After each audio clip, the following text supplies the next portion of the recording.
comme ça. Et je vous partage ici mes 15 croyances, 15 convictions et 15 ancrages personnels. Donc, c'est peut-être parce que je suis têtu, parce que je suis quelqu'un d'assez rigide, têtu, borné par moment. Mais entre guillemets, là, c'est des choses que j'ai en moi, des convictions qui me permettent, entre guillemets, de progresser un peu chaque jour, de progresser humainement, spirituellement et même dans la vie de tous les jours.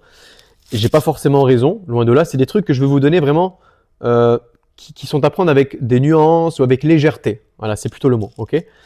Mais par exemple, dans mes 15 croyances, convictions et ancrages personnels, je sais que et je suis convaincu que mon passé fait ma force d'aujourd'hui.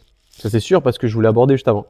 Je dis aussi que, et je suis sûr que ma vie dépend de ma génétique, oui, mais surtout de mon épigénétique, c'est-à-dire de mon vécu, de mes expériences de vie, de mes actions, de mon environnement.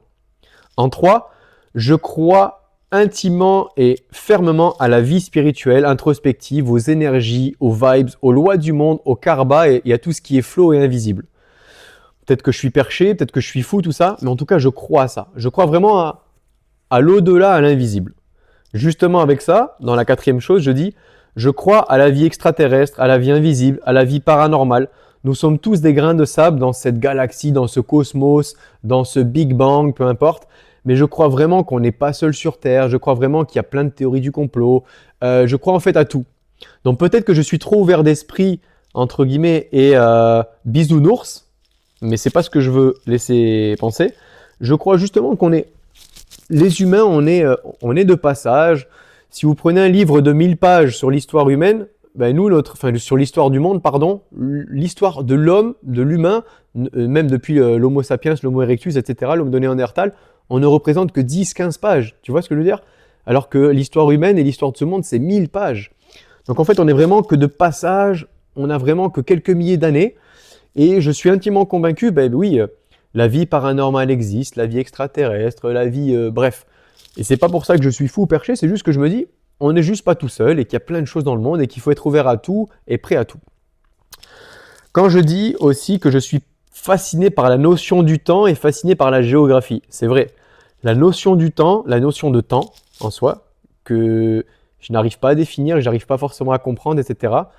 Bien, et de même que la géographie, je suis fasciné par ces notions-là. La géographie, j'adore regarder les cartes, je pourrais passer ma vie sur Google Maps entre guillemets. J'adore savoir et apprendre plein de choses sur les pays, les capitales, les océans, les trajets, les distances, les sommets, bref, j'adore ça. Je ne sais pas pourquoi, d'où ça vient, mais c'est peut-être parce que mon esprit est très libre et que je veux cette notion de... et que j'ai cette notion en moi, entre guillemets, d'aimer le monde, etc. Mais voilà. Je suis aussi convaincu maintenant, et ça a changé il y a peu, qu'il n'y a pas de mérite et pas de justice dans le monde. Alors que j'avais toujours cru qu'il y avait du mérite, que le travail paye forcément, que le dur labeur paye forcément, que ci, que ça. Mais plus j'avance dans la vie, plus je vois qu'il n'y a pas de mérite, malheureusement. Qu'il y a beaucoup de pistons, de copinage, qu'il y a beaucoup de circonstances qui font que certaines personnes réussissent plus que d'autres, etc. Et surtout qu'il n'y a pas de justice. Je suis aussi convaincu qu'il n'y a pas de hasard, mais un destin que l'on provoque par les lois de série, les lois de synchronicité, les lois d'attraction, etc.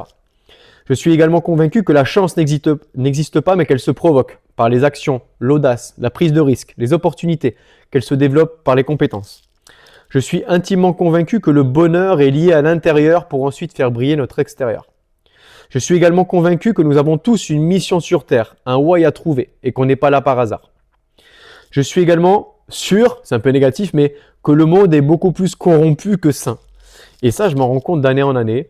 Et je me dis que oui, malheureusement, on est 8 milliards sur Terre, mais il y a beaucoup plus de gens qui sont mal intentionnés, malveillants, malhonnêtes, tout ça, que bienveillants, bien éduqués, etc. Et malheureusement, il faut faire avec, essayer de se dépatouiller de ça, et essayer de faire progresser et améliorer le monde à notre petite échelle, comme on peut. Même si, on me le dit tout le temps, Max, tu sauveras jamais le monde, t'es personne, il faut pas vouloir pour les autres, et c'est totalement vrai. Mais c'est dur de se dire que oui, le monde est beaucoup plus endommagé que en construction, en positif. Mais il faut essayer de sortir son épingle du jeu, entre guillemets, et voir le côté positif des choses. Je suis également convaincu que les meilleures choses de ce monde-là et de nos vies sont gratuites et accessibles, comme la méditation, l'introspection, la respiration, le soleil, la lumière naturelle, le fait de pouvoir marcher, faire du sport et bouger, l'accès à la nature gratuitement, l'accès au froid, l'accès aux remèdes naturels, l'accès à la nutrition pour la plupart d'entre nous, l'accès à l'eau potable. Toutes les choses naturelles, en fait, sont des remèdes naturels et des cadeaux naturels, elles sont gratuites.